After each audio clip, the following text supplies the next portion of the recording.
People like to believe disrespect is something random, something unlucky, something that just happens to good people for no reason at all. But that belief is exactly why it keeps happening. Because the truth is far more uncomfortable. Disrespect does not appear out of thin air. It grows, slowly, quietly. It takes root in moments where you stay silent instead of speaking, where you forgive without consequence, where you tell yourself it's not worth the trouble, and every time you do that, you think you're choosing peace. But what you're really doing is giving permission. I used to believe that being patient, understanding, and kind would eventually earn me respect. I believed that if I kept my heart clean, people would see it and treat me better. What I didn't realize was that I was teaching people exactly how to treat me by what I tolerated. I was showing them where the line was by never drawing one. Most people never see this because they think disrespect is accidental. They think people don't realize what they're doing. They think intentions matter more than outcomes. Machiavelli saw through that illusion centuries ago. He watched alliances crumble, leaders fall, and loyal men destroyed not by enemies, but by those they trusted. And what he understood was simple and brutal. Where there is no resistance, exploitation feels justified. Disrespect is permission-based. It feeds on silence. It thrives on forgiveness without limits. It expands in the space where boundaries are weak or non-existent. And once you see this, you can't unsee it, because you realize you are not trapped. You are participating. That sounds harsh, but it's also the most freeing truth you can hear, because if you allowed it, you can stop it. This isn't about becoming cruel. It's not about revenge or turning cold or pushing people away for the sake of power. It's about control. Control over your time, your energy, your emotional space, and who gets access to you. Most people never reclaim that control. They wait. They hope. They explain themselves endlessly.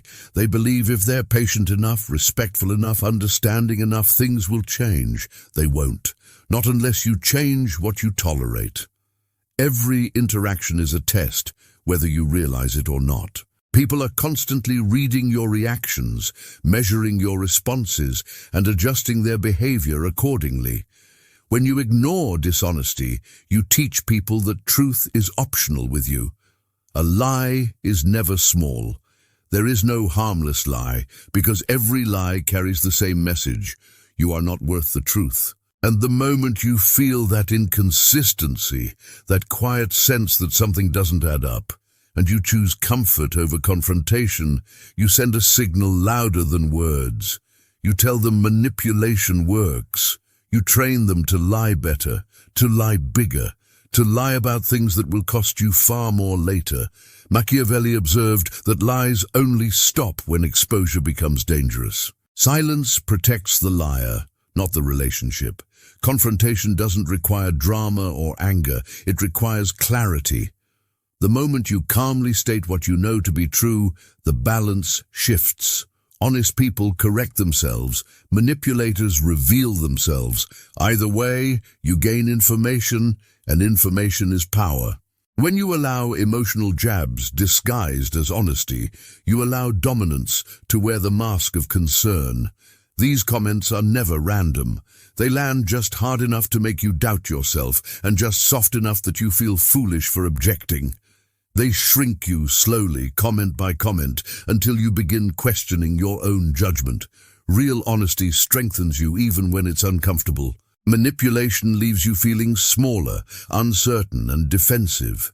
Machiavelli warned about advisors who dismantled confidence quietly, because once confidence is gone, control is effortless. If someone consistently leaves you feeling diminished, that is not truth-telling. That is strategy. You correct it once, clearly, without apology. If they adjust, respect exists. If they mock your boundary or call you sensitive, clarity has been achieved. You don't argue with people who benefit from your self-doubt. You remove access. Boundaries themselves mean nothing without enforcement. Anyone can say what they will or won't accept. What matters is what happens after the line is crossed. When someone violates a boundary, they are testing you. The first time establishes awareness. The second time establishes intent. Machiavelli said laws without punishment are meaningless, and boundaries work the same way. Enforcement doesn't feel good at first. It triggers guilt. It makes you question yourself. But that discomfort is the price of self-respect, and it fades.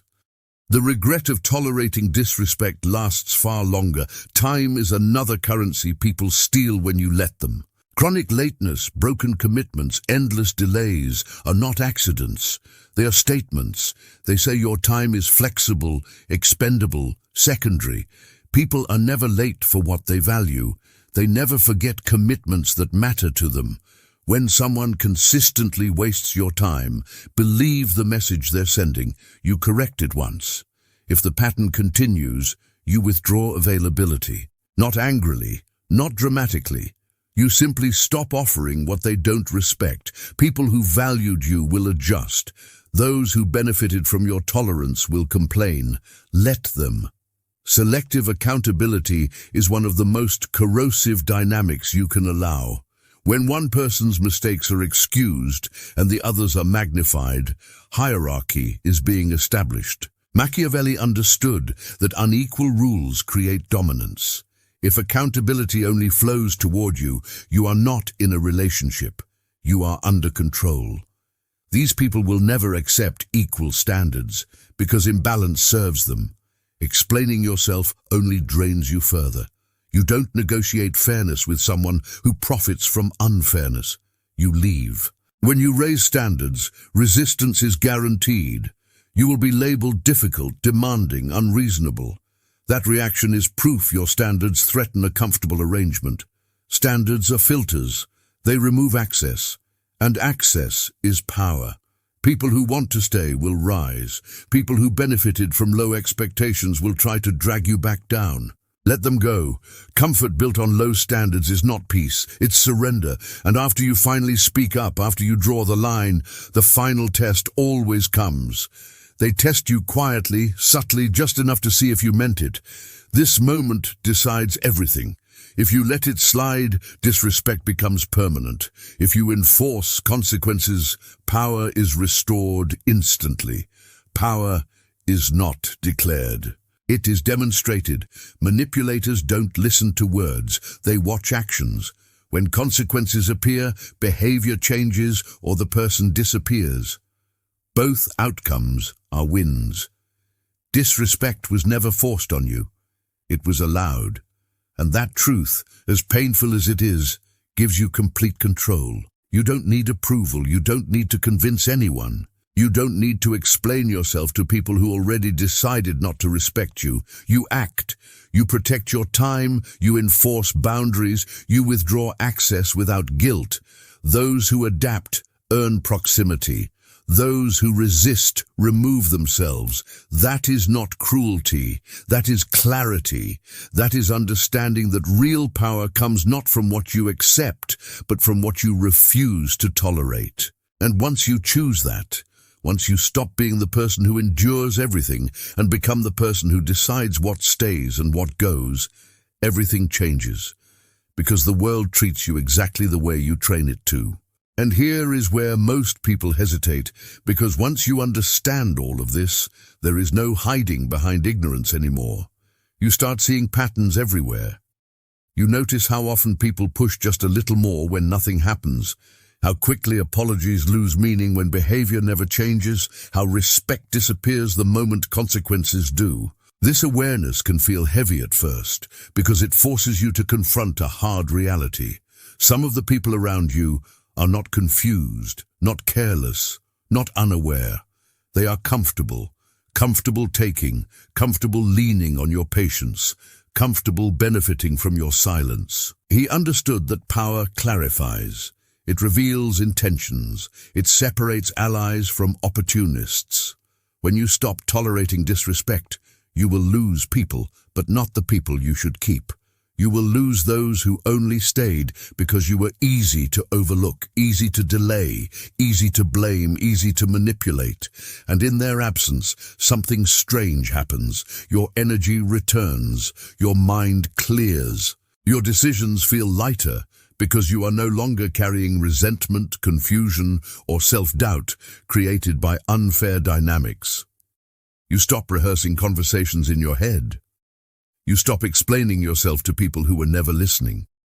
You stop hoping others will suddenly treat you better. Instead, you move differently. You speak less, but with more weight. You respond slower, but with intention. You no longer rush to prove your worth because you are no longer unsure of it. This is the quiet authority Machiavelli wrote about. Not loud dominance, not aggression, not intimidation, but certainty. The kind of certainty that makes people pause before crossing you because they know there will be a cost. And that cost doesn't have to be dramatic. Sometimes it is distance. Sometimes it is silence.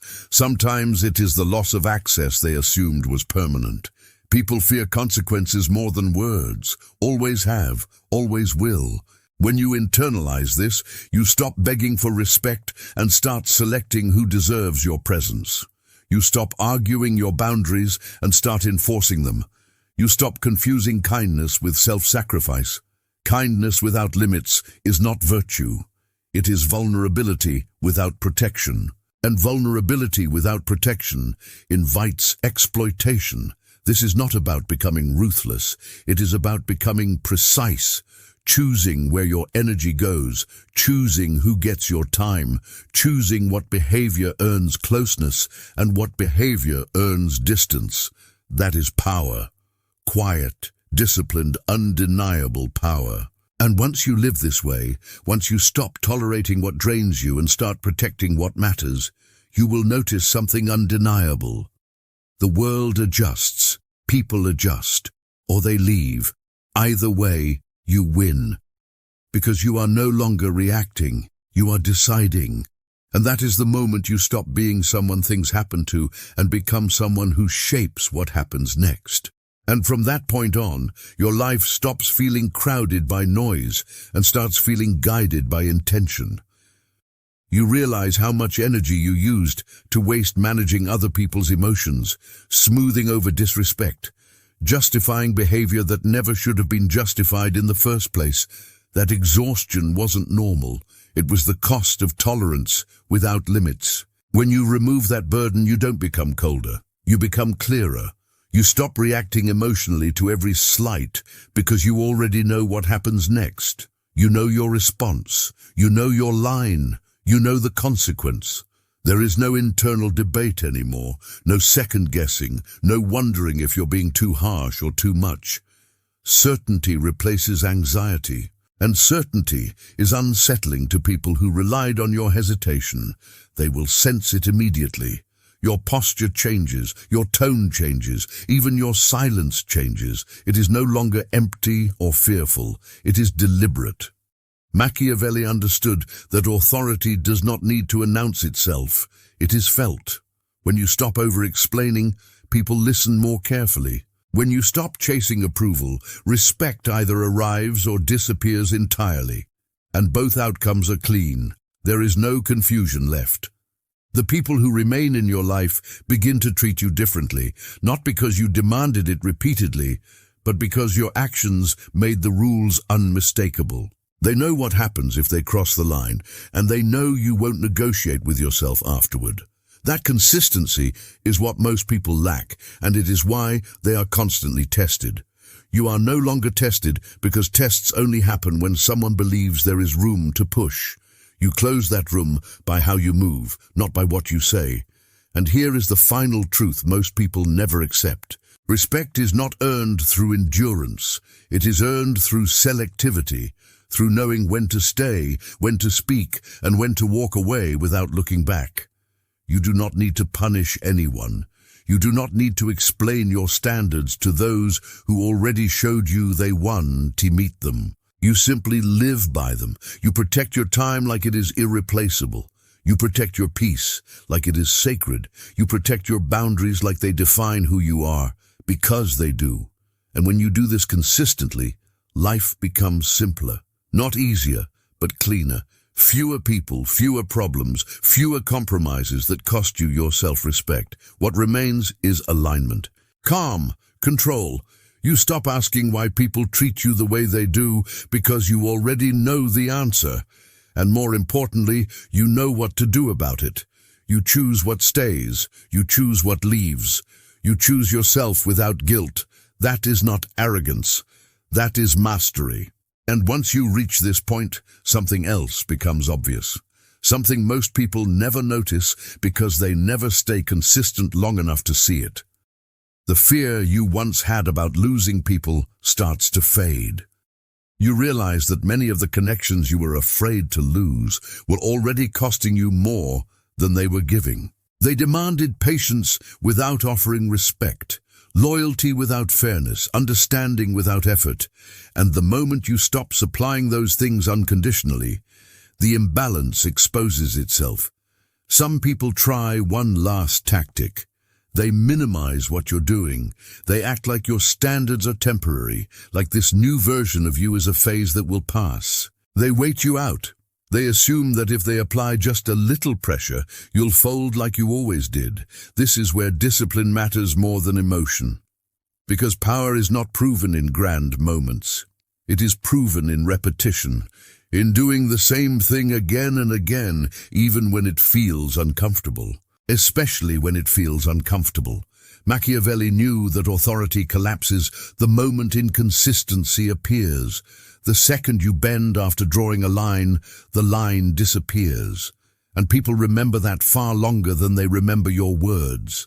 So you don't bend, you don't argue, you don't justify. You let reality teach the lesson. You let distance do the talking. You let absence communicate what explanations never could. And that silence becomes louder than any confrontation you ever avoided. It tells people you are no longer available for games, confusion, or one-sided dynamics. It tells them access to you is conditional now, earned through behavior, not promises. This is where control fully returns to you. Not because you dominate others, but because you are no longer controlled by fear of loss, fear of conflict, or fear of being misunderstood. You accept that not everyone will understand you, and you stop needing them to. That need was never innocence. It was insecurity disguised as kindness. When you release it, your decisions sharpen. You stop overgiving. You stop over-explaining. You stop staying in rooms where your presence is taken for granted. And slowly, your life reorganizes itself around people who move with integrity, who respect time, who speak honestly, who hold themselves accountable without being forced. These people were always out there. They just couldn't find you before because you were surrounded by noise, by people who drained you, tested you, and benefited from your tolerance. Removing them creates space, space for clarity, space for calm, space for strength. And here is the final realization, the one that ties everything together. Respect is not something you chase. It is something that forms around you when your actions become predictable in one specific way. You do not tolerate what violates your values. That's it. No intimidation, no cruelty, no theatrics, just consistency. People either align with it or remove themselves, and either outcome protects you. This is the mistake most people make. They think power looks loud. They think it looks aggressive. They think it looks like winning arguments or proving points. Machiavelli knew better. Power looks quiet. It looks like walking away without explanation. It looks like not responding when disrespect appears. It looks like choosing distance over drama. It looks like refusing to negotiate your self-respect. When you live this way, you stop feeling like life is happening to you. You stop feeling cornered, overlooked, or taken for granted. You feel grounded, centered, in control. Not because you control others, but because you finally control yourself, your reactions, your availability, your tolerance. And that is the ultimate verdict. Disrespect only survives where it is allowed. The moment you withdraw permission, it starves. It has nowhere to grow. What replaces it is not chaos, but order. Not loneliness, but alignment. Not bitterness, but clarity. You don't need to become someone else. You don't need to harden your heart. You don't need to change who you are at your core. You only need to decide what you will no longer accept, because in the end, power is not about what you take. It is about what you refuse.